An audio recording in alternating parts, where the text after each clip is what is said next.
কাফেলারও ঢাল নিয়ে চলো আবারও ঢাকায়।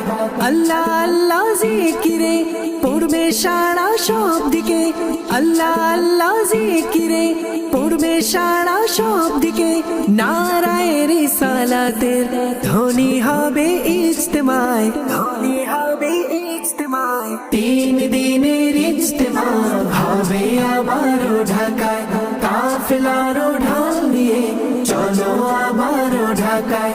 ইজতেমা হবে ঢাকায়, ইজতেমা হবে ঢাকায়, ইজতেমা হবে ঢাকায়, ইজতেমা হবে ঢাকায়। 3 দিনের ইজতেমা হবে আবারও ঢাকায়। কাফেলারও ঢাল নিয়ে চলো আবারও ঢাকায়। শিখছে সুন্নতে নবী আর আদবে ওলি, শিখছে সুন্নতে নবী।